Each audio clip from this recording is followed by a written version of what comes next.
Hi there, so today I have a different type of video for you guys. We will be checking out a new completely free drawing app for Android that is HiPaint. And as of my first impressions, the app has many resemblance with the Procreate. So before we take a look at the app, don't forget to leave a like to the video and do subscribe to my channel for more amazing videos related to digital art.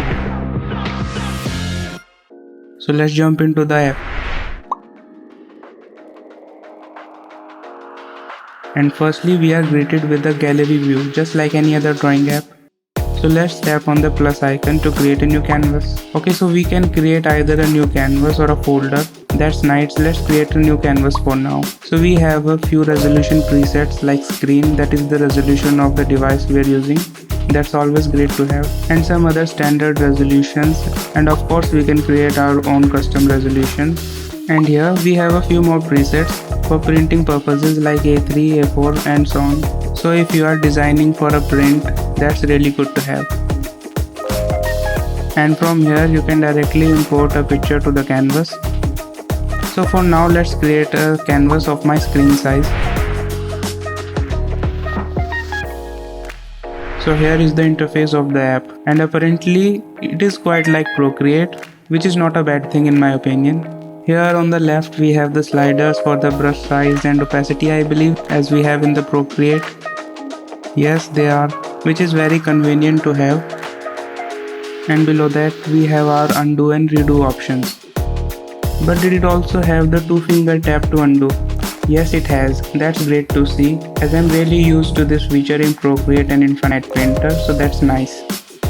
Over here on the top we have this add button. You can import an image here. And this is for, I think, is importing an image as a reference. Yes, you can import an image here, or from here you can see a full view of the canvas as we have in the Procreate. And from here you can add shapes like lines, circles, rectangles. And I believe if you hold with another finger, it will snap into the perfect shape. And these are the basic symmetry tools like vertical, horizontal, radial. Pretty basic stuff.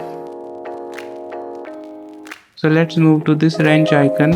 I believe here we have the basic drawing tools, like here's the fill tool. So the tolerance is maxed out. Let's move it down a bit. Now it's working fine. I think we can directly drop the color from the color picker. Yes, we can. That is a better and faster way to fill the shapes as we do in Procreate. Next we have few more tools like transform tool, selection tool, smudge tool. These are all the basic tools just like we have in Procreate or in Infinite Painter. If you want me to make a detailed video about any of these tools, then let me know in the comments. I'll be very happy to do it for you. Now let's see what brushes we have. So first we have the favorites folder, and then we have the imported folder, so we can import new brushes here also. Then in the basic brushes we have the soft airbrush and other medium and hard airbrushes. Let's see how the soft airbrush look like in this app.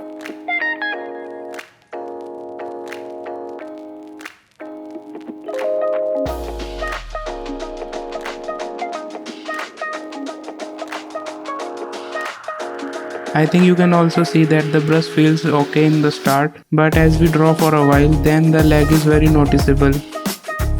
Anyway, let's see the other brushes. Here in the sketching folder we have different pencil brushes, and in the inking brushes we have the pen and markers, so you can check out all the brushes by yourself. But I was looking for a brush similar to solid pen brush in Infinite Painter or the studio pen brush in Procreate, but I couldn't find one, so I created it by myself. And if you are following my channel for a while now, you can tell that those brushes are the most important brushes for me. And if you want to see how I created it, then let me know in the comments. I can create a short video about it because the process is very easy and short. So these are the brushes, and here we can use all the available brushes as the eraser also. Now let's move to the layers panel. Here we have pretty much all the important layer options like copy, merge, clear, etc. And this is the lock transparent pixel option, which is also known as the alpha lock in the Infinite Painter and Procreate. I've also done a full tutorial about the alpha lock and clipping mask in Infinite Painter. You can also check it out. Link will be in the description. So if I turn on the lock for transparent pixels, then you can see that the new strokes are only visible on the drawn area. And from here you can adjust the opacity and change the blending mode of the layer. Let's see if we can add a clipping mask. So yes, there is an option here. So it's only visible if there is already a layer below it. So that's great to see, because this is the option that I always use. And we can also set a background color just like in Procreate or Infinite Painter.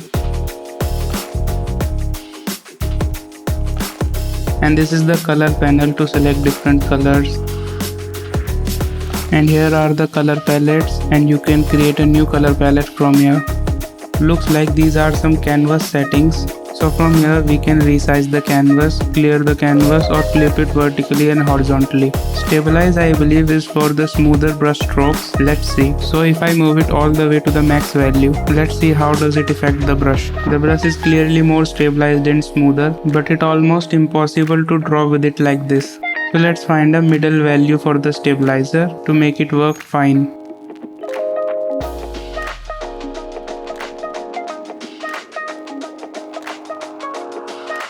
So I think the 23% is the perfect amount to draw smoothly.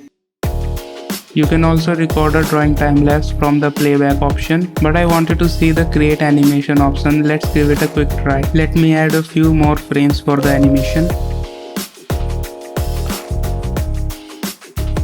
Now let's hit the play button to run it. So we have some options here. So these are basically identical to the animation assist in Procreate. From here we can loop the animation, ping pong the animation, or make it a one shot, or adjust the frame rate and onion skin opacity. These are the basic animation tools. So looks like here we have all the effects like Gaussian blur, motion blur, liquify, etc. Let's try the Gaussian blur effect.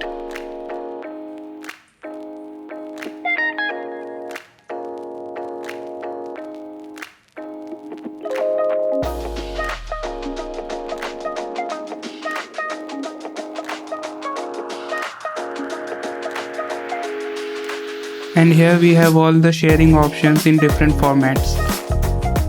So HiPaint is a very powerful and versatile drawing app for Android, and I don't think it's bad to have similarities with Procreate. Actually, that makes it very easy to use and learn. But I think it requires some improvement in the performance. Like the brushes feels very laggy sometimes, and I wish we have more options in the brush settings. But it's a free app, so you should at least give it a try. And that concludes my first look at the HiPaint drawing app. If you find this video helpful or have any questions, please let me know in the comments below. Don't forget to like this video and subscribe to my channel for more art related contents. And click on the join button to support the channel. Alright, thanks for watching, and I'll see you guys in the next video.